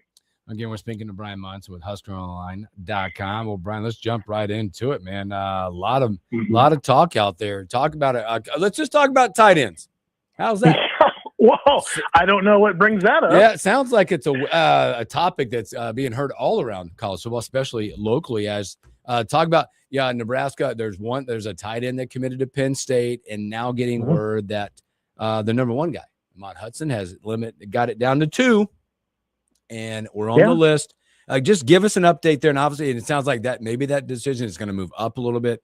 July 1st originally, I think you told us, but again, I think when you see that, Nebraska fans get really excited when you're talking about that position. Well, I mean, they obviously had good reason to be. I mean, and there's a third tight end that just came off the board on Friday night too, or Friday morning, with Charles Davis. Charles Davis visited Nebraska in March, and Nebraska probably saw him more as a wide receiver at first. He's pretty light, he's probably around 200 pounds, but he's 6'5", he's an incredible athlete and is a heck of a route runner and has a great get off. I mean, his film is really fun to watch. But when he announced his, final list of schools or whatever last week, Nebraska didn't make that list. And then he ends up committing to Cal. And then obviously you mentioned Cooper Terwilliger, who recently chose Penn State. And kind of a fascinating thing with like Cooper Terwilliger, talking to him when he, after he had taken 2 visits basically in a month's time to Nebraska, like the first time was for Michigan, the second time was for USC, catching up with him after the USC game, he was pretty specific. He was going to be staying in the Midwest. I mean, it was either going to be Michigan or Iowa State or Nebraska. But I mean, consider what happened at 2 of those 3 schools. Moore gets fired. Campbell takes a job at Penn State. I mean, his entire list got rocked. And not to mention that the 2 games he decided to show up at Nebraska, to see at Nebraska, they ended up both being losses. And I don't think that either one of them were particularly great tight end performances either, for the Huskers. So I don't think that those were advantageous, for people to kind of come out and see. Although I think, Cooper, with just kind of geographically speaking, Nebraska would, tend to like to grab the kids in state, work out from there, and then go nationals. What it, tends to be when it comes to recruiting. But, a guy like Ahmad Hudson kind of blows all those doors down. And Ahmad, earlier today, yesterday, whatever you want to kind of say, Sam Spiegelman with On Three Rivals, has been very close to the situation with Ahmad Hudson. In fact, I've been talking to Sam, quite a bit about it, particularly like around the December time frame where, Hudson was very engaging with Nebraska fans over social media. And I think a lot of people kind of started to trend to think that, this is really going to go Nebraska's way. But I think deep down, I don't think people really understood, like how difficult of a pull this was going to be for the Huskers. I mean, he's a legacy guy to LSU. He's really, a lot of his family is there in Louisiana. They're very tight. They don't, you got a new basketball coach there at LSU. You got a new football coach there at LSU. LSU finally offered little brother. That's a big part to the equation as well for him. He's a big family guy. So I think that despite the fact of having like a tremendous relationship with the Nebraska coaching staff, as well as like players and recruits, for the Huskers, I think that you just can't look past several of those other items. I mean, and Hudson was always planning on making a decision on July 1st. We've been talking about that since, I don't know, this time last year, probably, like when he kind of said it, like with all the AAU stuff he's got and visits and just making a strong decision. Well, then he kind of gets down to finalists of LSU and Nebraska, and it's going to be at the end of spring. Well, here's your downside. You haven't hosted Hudson since the USC game. And, you missed on a couple of opportunities earlier this spring, whether it was can't make it in or weather or whatever the case may be. You've just not had a chance to get him back on campus, which really hurts Nebraska's chances here. So tight end board is not looking great. The position itself isn't terrible because you've already seen like an emergence and heard about things with Luke Sorensen, and there should be some young talented guys there. And, maybe possibly they got to go to the portal because I just don't see anything else like on the board that seems very immediate. And you're getting ready to maybe go to the evaluation period. Maybe you go look for a guy that you can bring in June, but there's a lot of process that you're asking that recruit to kind of look over or look around rather when it comes to not getting Nebraska last summer, not coming to a game last fall, not coming to a junior day this winter, and not coming to a spring practice or spring game this spring. So things are very difficult, I think, when it starts like taking a look at like the tight end recruiting board right now and seeing what Nebraska is going to kind of immediately do. If Nebraska, to me, it feels like LSU, as you kind of say, in the lead for Ahmad Hudson. Do you think the success of the basketball program could play into that? How much of a factor is that with Ahmad Hudson? Is it I want a school that'll let me play basketball, but I care about the football more than the basketball, or does the success of the basketball program actually matter here? I think it's more of what you said, first off, where he wants an opportunity to play both. And I think that I kind of go back and I mark the words. I remember talking to a college coach about Kyrie Cooper.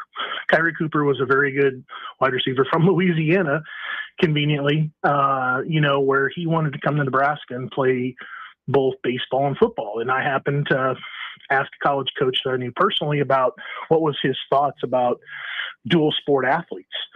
And he said that the one thing that remains true with every dual sport athlete is that you never realize the true potential in any one sport. And that has always kind of stood true with maybe some exceptions like Bo Jackson, like really talented athletic guys like that, where they're, playing both sports in college. But I've always kind of gone back to that statement and that comment and just said, I really can't blow this thing apart without just like a couple of outliers. Right. So that being said, I think that basketball success is something, but it's definitely well in the back seat to what does his opportunity really look like for him, on the football field. He's a number one tight end in the country. I mean, when they talk about him, he's a difference maker, once he gets on campus. I think that's kind of the things, and I'm not taking anything away from him. I just read his statistics this morning when it came to like what he averaged in basketball. Tremendous basketball player. Don't get me wrong, but I think that what you're really looking at here, you're trying to look for a way to look past what he really can project to be when it comes to being a tight end. So I think the success could be in the equation a little bit. I mean, we haven't really talked too much about Ahmad Hudson being a serious basketball guy for Nebraska. I think that, Fred making an offer, it's kind of a secondary thing. It's like, yeah, if you want to come in, you count against the 85 or 105 for the football team, and then you come over here, and obviously that kind of still counts because you're a scholarship guy, but you're really a recruited scholarship guy for football first. It's kind of a Connor Booth scenario a couple of years ago as well with baseball and football. So I don't see basketball, other than an opportunity, being much of the deciding kind of equation or piece for Ahmad Hudson at all. Again, we're speaking to Brian Monson with HuskerOnline.com. I read 3 and Out last week, and there was a part of that, which, by the way, go subscribe to HuskerOnline.com. That's great stuff that these guys put out. But I don't want to give it away. You should go read. But something you put in there, the headline was, "The waiting is the hardest part." Yeah. Well, Tom Petty reference right there. It was. But I don't think people understand. And maybe this was part of the not new recruiting calendar, but Nebraska spring practice. When I read it, I referred to it. I said this the other day about some other topic. It was, recruiting sounds like an airplane. If it's not in the air doing something, it breaks. It's got to be in the air. With that, that's a great analogy right there. I tend to agree. I mean, I think when Nebraska has recruits on campus, whether it's like maybe even like the days or weeks leading up to it, or like the immediate time frame afterward, it's that airplane kind of, getting ready to depart, to being in the air, taking the trip, and then kind of getting ready to land, and kind of being, reviewing like how great that vacation kind of was, and seeing all this stuff and whatever. And then all of a sudden it just kind of just goes away. And usually then once the wheels are kind of on the ground, bad things start to happen. And those bad things that have happened before for the Cornhuskers have been, when those recruits get home, kind of the magic and the vibe of the visit tend to wear off. I personally don't feel like you're going to have as much of that this year as what you've had before in previous years, because I think that this staff really communicates about as well as any other staff I've ever, kind of covered before. But I still, you can already go back and look already, like at Terwilliger off the board, Charles Davis off the board. Ahmad Hudson releases some pretty bad news today. And I'm sure there's been other recruits, that Nebraska had been targeting that maybe even had visited in March that I can't even think of right now, that have kind of come off the board, or guys that will come off the board here in the next 6 weeks that don't get to that official visit, or guys that I talked to you about, or I've talked to the subscribers at Husker Online about, and said he's planning on taking an official visit. Maybe that official visit never gets set up. So there is definitely this time frame here of these 2 months from when the spring game ends to when Nebraska starts to host visitors that June 5th, June 6th weekend, where a lot of bad things have usually kind of started to happen during this time frame. And Nebraska really hasn't locked down, like a new guy yet for this class recently. So it's one of those dangerous kind of time frames. And I think everybody's really excited about the 25 official visitors that we already have confirmed on our visitor list. But the waiting is the hardest part to get into June to get those visitors back on campus. Are there any names that you have circled as potential adds, official commitments for Nebraska before that official visit window comes in June? And June's huge for recruiting. Are there any guys that can be added to the boat before then, or is this just a hope and pray that guys don't go elsewhere before then? I really don't. I mean, I think that the way that this June would play out would be a lot how the last couple 3 Junes have kind of played out, where you had visitors come in throughout the month, and you started to see visitors by mid-June, kind of pulling triggers on their commitment. That'll continue in through the month of July. And I think that by the time July is over with, you're going to have 90+% of your class, kind of all figured out. You may have a couple guys that, that decide that they're going to go ahead and push out for a little while longer and get into their senior season. And maybe they decide that later on they're going to take another trip or two, or they want to push their decision out till some specific date in the fall. But I don't feel like there is really a guy that we should be expecting or that I'm anticipating will announce his commitment prior to taking a visit to Nebraska in June. Well, Brian, give us the timeline of what's next for Nebraska as you're talking about June. And again, doesn't that seem so long away right now? Well, I mean, you will start putting college coaches back on the road for evaluation periods starting tomorrow. So that you got to start there. And I think that's where maybe this whole tight end picture might start to have to show some additional clarity, a couple new names, maybe possibly, popping up. Maybe Nebraska can get a few more official visitors confirmed, as kind of things are moving into the summer month of June and getting official visitors back on campus. Nebraska has always done this thing where they kind of back end load all their official visitors, while other schools like Illinois and Syracuse and others, I mean, they're pulling guys in April and May.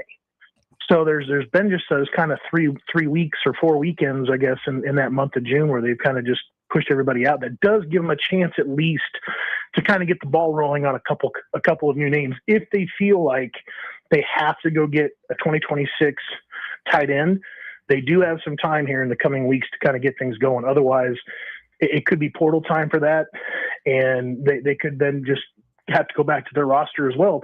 Maybe they've done these things before where they've found a guy that's been kind of, wasting away on a different position, and they decide to go ahead and say, hey, it does look like you played wide receiver or tight end back in the day. You want to go ahead and give it a go and make a position change. So there's a lot of things that could happen here. It's not all over. It is a little bit of doom and gloom right now, but I think Nebraska can get this thing sorted out in the next month and a half or so. It's Brian Munson with us here, HuskerOnline.com. And Brian, it's almost that time as we switch gears here. The NFL draft coming up next week. We asked Robin Washington about this with his Giants last hour. Bills picking 26th in the first round, I believe.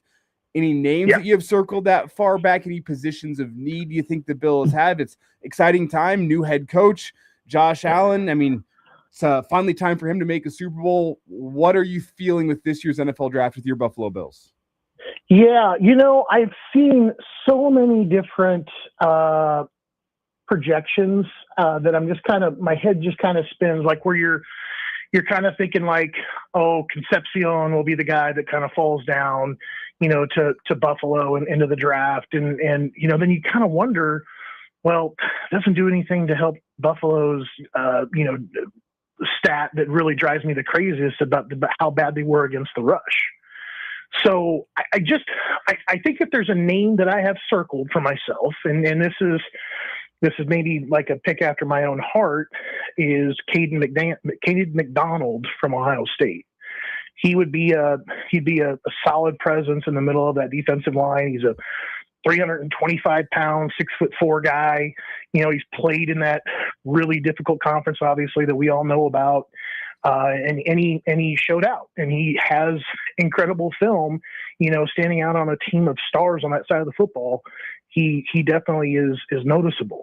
So Caden McDonald may be the guy that I kind of have circled myself to kind of help out with getting that defense off the field, which they could really not do a whole lot last year.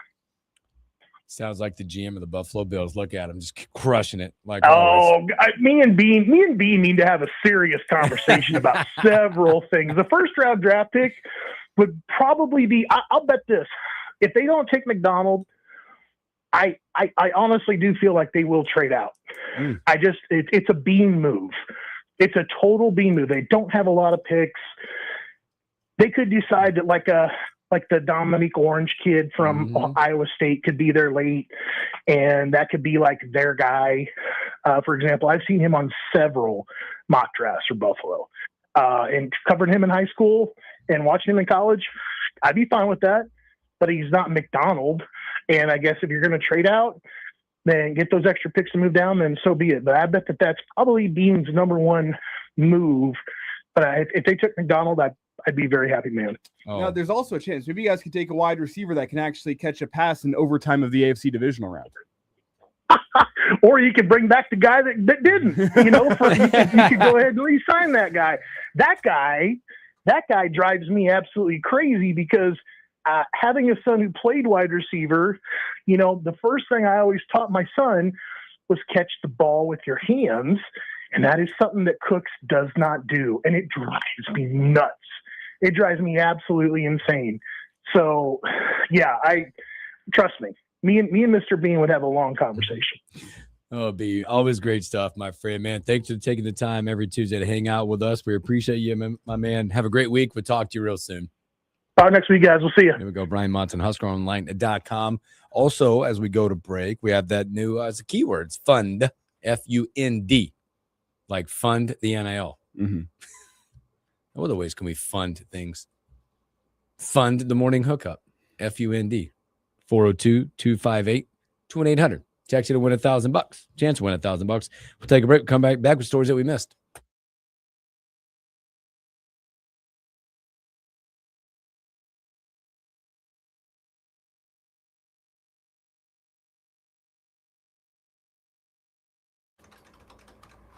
Fundamental.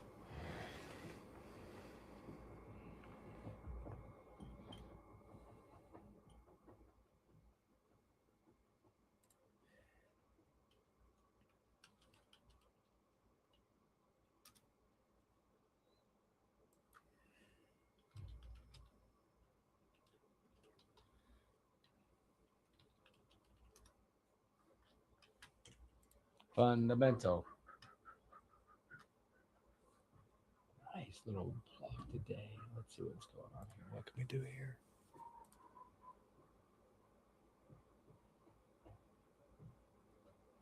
Every time you click them, it's like this player committed, this player decommitted, this player not.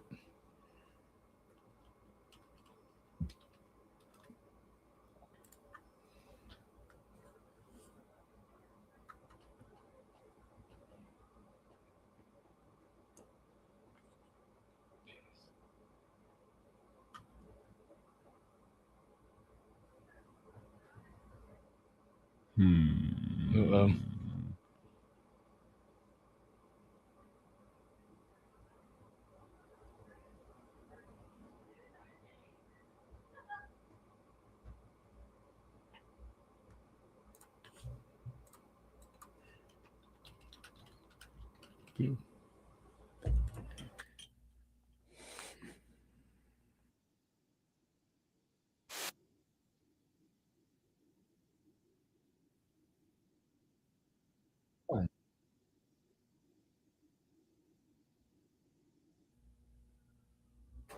That song is probably too explicit.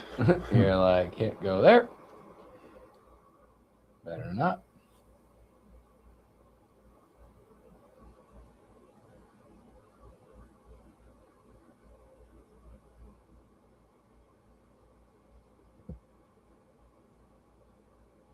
Nothing in that one.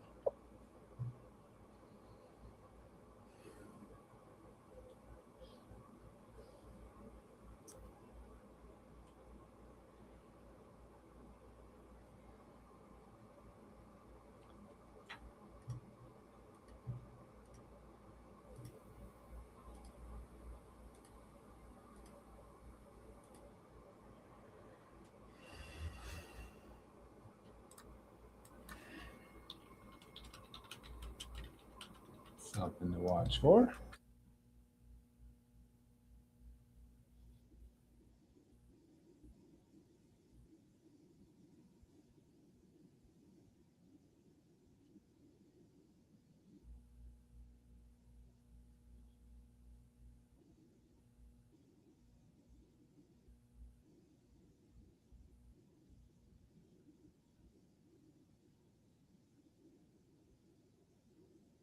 If they're playing when I think that sounds amazing.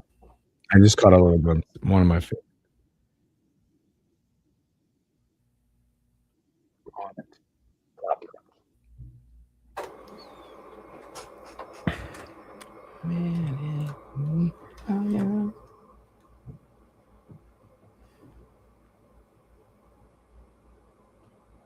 All right.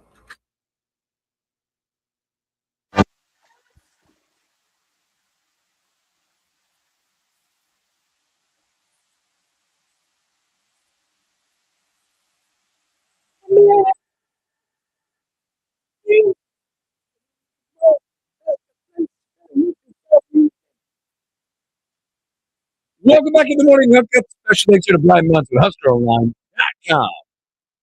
That is a phenomenal song. Especially when you get later in the song when they bust out the pause and the change.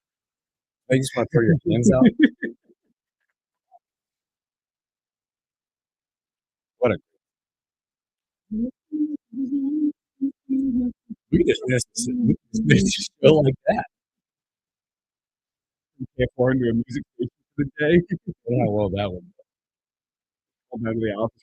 Yeah. We should do. The stories we missed. The morning hookup. I don't know what's happening, but the NBA playoffs are coming in. Sources now are saying Luka Doncic will return from Spain on Friday after suffering a grade 2 hamstring on April 2nd, with the Spain seeking treatment to maybe speed up the process. Wonder where that goes. What is it about when they go other places? What are they doing over there? Why's Tiger in Switzerland? Fewer medical restrictions. Maybe. Has to be, right? Look up, maybe back. Most people apply to Turkey for their hair transplants. Yes. But yeah, he is set to return. I don't know what that means. He'll be back. Speaking of the NBA, a couple of playing games tonight. What? So, who's got the chance to lock it up? It's the West that has the chance, yes, to lock in their spot tonight with the Blazers and the Suns. That is the late night tip, 9 p.m. Central Time. The Suns, 3.5-point favorites against the Portland Trailblazers. Win that game, and you lock up your spot as the 7th seed. You will be playing the San Antonio Spurs in this round. Congratulations, the Spurs. Suns and the Blazers. Loser would advance to take on the winner of the Warriors and Clippers. Well, this is a the other one quickly. Miami Heat, Charlotte Hornets. Loser is out. And it's 6.5-point favorites. Winner advances to take on the loser of Magic and Sixers tomorrow night. Boy, pretty cool. The WNBA draft was last night. We got a little alerts on it. History set. How about the Big Ten, the champs? UCLA. 5 first-round picks in the draft. Got another one, 6 overall, most in history of the draft. They had 3 players selected, 4, 5, and 6 in the draft. Congrats. There was a little bit of intrigue with the number 1 overall pick. Azzy Fudd out of UConn. There's some drama there. This was a contested. We didn't know who was going number 1 overall. There were a couple potential contenders. Olivia Miles from TCU was one. Fudd, obviously one of them. You had Lauren Betts from UCLA, who just dominated the Big Ten with a fantastic NCAA tournament. There were some candidates to be the number 1 overall pick. Why there is intrigue is Fudd, going to the Dallas Wings. Conveniently, her longtime girlfriend, Paige Beckers, is the star of the Dallas Wings. Now teammate. Well, now former teammate at UConn, and now teammate again in Dallas. I mean, I guess keep your superstar happy. Yeah, that happened. On one side, it's not like Fudd is not a great player. Kind of that 3-and-D, really good 3-point shooter, good defender, pretty versatile. But there's obviously going to be discussions of why are you making this first overall pick. Yeah, there'll be a lot of that as well. What else is coming?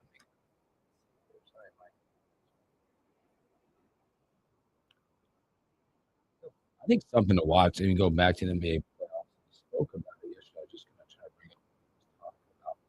Yeah, something to watch is playing game situation. Curry about minutes.